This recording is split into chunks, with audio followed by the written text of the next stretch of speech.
Okay, Unit 3, Topic 3, Roots of Complex Numbers.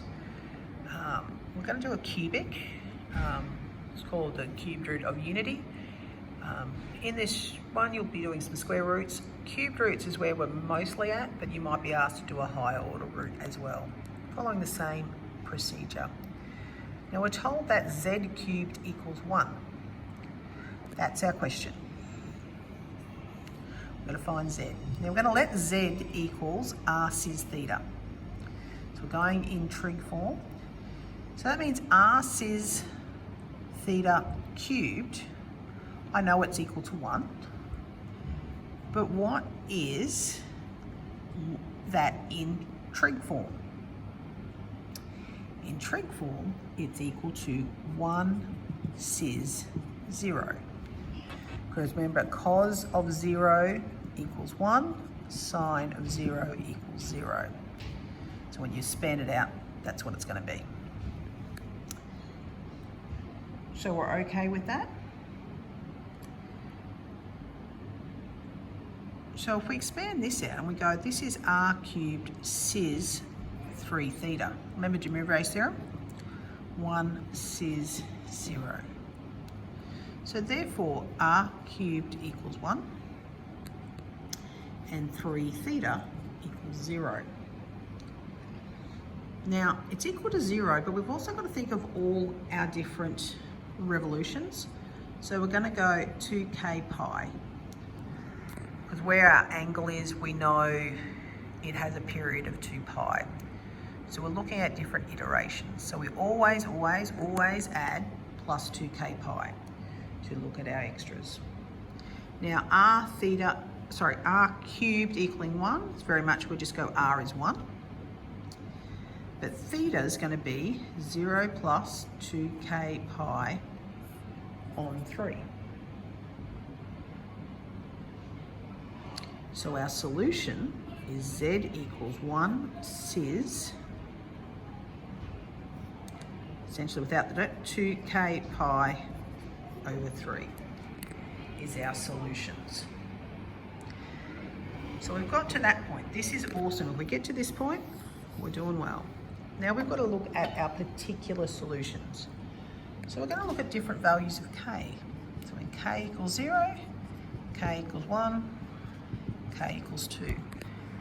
When you're doing a cubic, you're looking for 3 solutions. If we were doing a squared, we'd look for 2. We'd do k equals 0, k equals 1. If we were doing a 4th root, we'd do 4. We'd do k equals 0, 1, 2, and 3.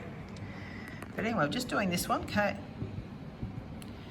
equals 1, z equals 1 cis. Now 0, that'll just be 0. Z equals 1 cis 2 pi on 3. Z equals, I should call these Z1, Z2, Z3, 1 cis, and that'll be 4 pi on 3. So all I'm doing is putting my value of k in here. So whether it's 0, 1, or 2.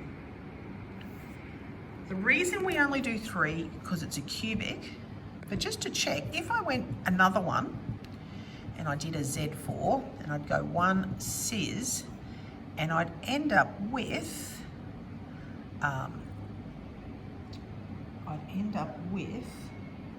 2 pi, wouldn't I? Because I'd end up with 6 pi on 3, which is 1 cis 2 pi, which is equal to 1 cis 0. It's equal to 1.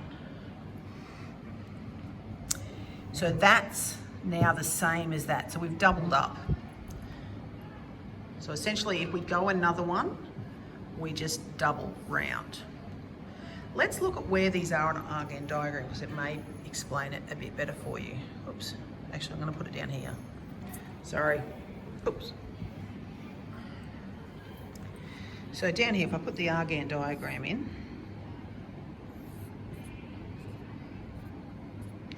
X, I, Y, I've got 1 here, and I've got 1 here at 2 pi on 3, and I've got 1 here at 4 pi on 3.